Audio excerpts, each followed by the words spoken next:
Dharavi dikenal sebagai daerah paling kumuh di Asia yang terletak di jantung kota Mumbai. Sebuah kota yang menjadi pusat ekonomi dan hiburan di India. Di tengah kepadatan kota Mumbai, yang menempati peringkat ke-9 sebagai kota paling padat di dunia, dengan populasi mencapai sekitar 18 juta jiwa. Dharavi menjadi semacam kota dalam kota, tetapi dengan kondisi lingkungan yang sangat jauh dari layak. Dharavi membentang seluas 550 hektar, dengan kepadatan penduduk sekitar 10 kali luas kota. Diperkirakan, terdapat sekitar 1 juta penduduk yang tinggal di kawasan ini dalam kondisi berdesakan. Mereka tinggal dalam gubuk sederhana dengan ukuran 9 meter persegi yang dihuni oleh 8 hingga 10 orang. Dalam kota besar, di mana sewa rumah termasuk yang tertinggi di dunia, Dharavi memberikan pilihan rumah murah dan terjangkau bagi mereka yang pindah ke kota Mumbai untuk harapan hidup yang lebih baik. Yang karenanya, masyarakat di kawasan ini tampak dengan senang hati untuk tinggal berdesakan. Dengan jumlah penduduk sebanyak itu, Dharavi tidak memiliki sarana kamar mandi pribadi atau fasilitas toilet umum yang memadai.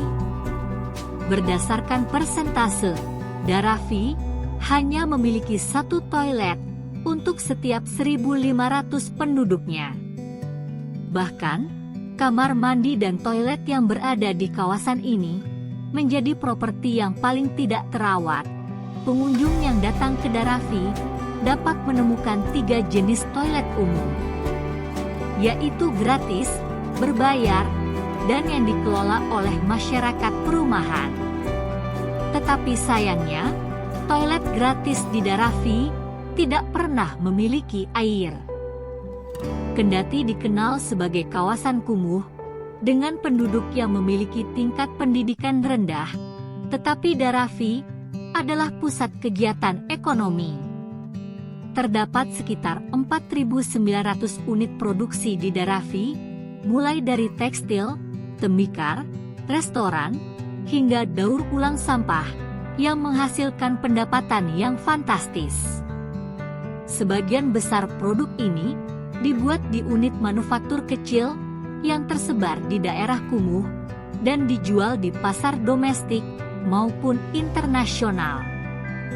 Selain itu, sekitar 80% sampah plastik di kota Mumbai melewati kawasan Dharavi, di mana kemudian sampah-sampah tersebut didaur ulang bersama sejumlah industri perumahan, hingga menyumbang sekitar $1 miliar per tahun untuk ekonomi lokal.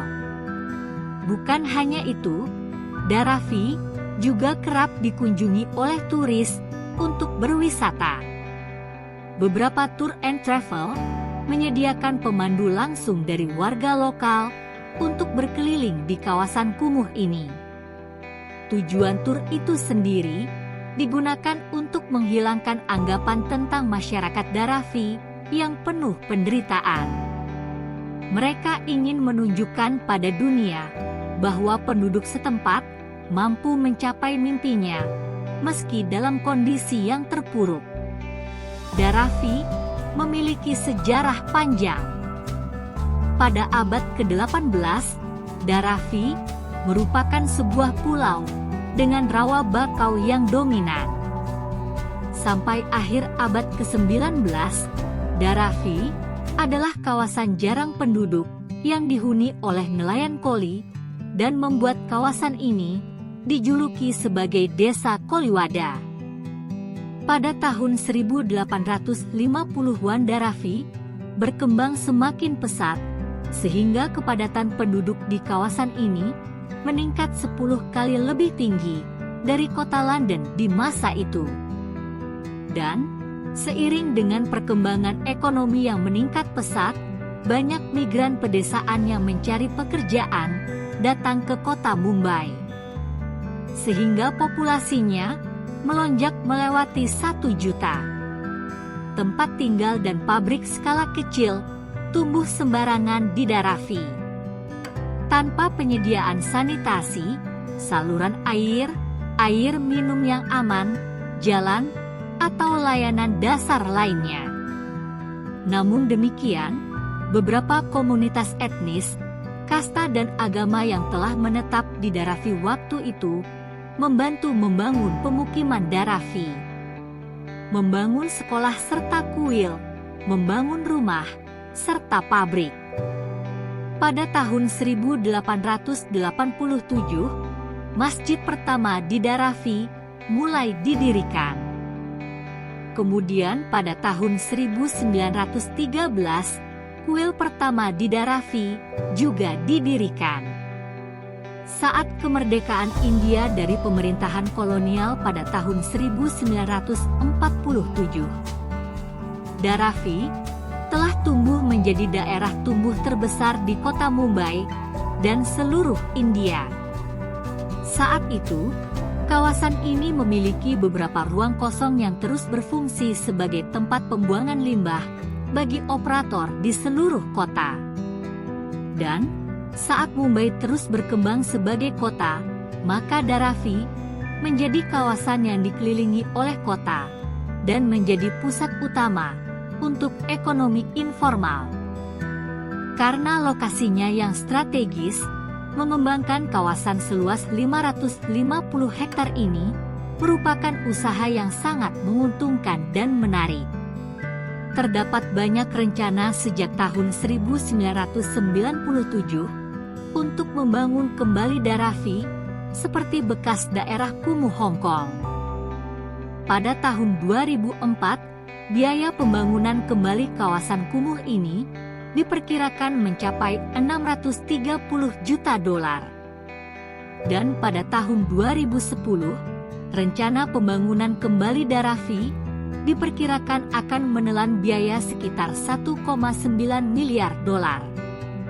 Rencana ini melibatkan pembangunan perumahan seluas 2.800.000 meter persegi, sekolah, taman dan jalan, untuk melayani sekitar 57.000 keluarga yang tinggal di daerah ini.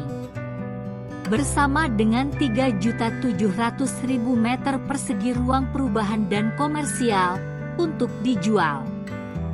Namun, rencana pembangunan kembali Darafi menghadapi kontroversi dan oposisi.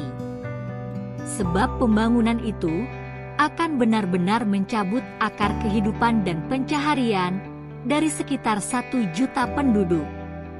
Selain itu, perencanaan yang tidak tepat selama proses pembangunan kembali dapat menjadi kemunduran besar bagi industri yang memasok berbagai produk ke seluruh kota, negara, dan dalam beberapa kasus ke negara lain. Mereka yang tidak setuju dengan rencana pembangunan ini berpandangan bahwa rencana tersebut tidak akan menjadi solusi untuk kesulitan yang dihadapi oleh penduduk di Darafi. Bahkan yang jelas, pembangunan kembali itu akan merenggut kehidupan bagi ratusan ribu orang yang telah menggantungkan kehidupannya di Darafi.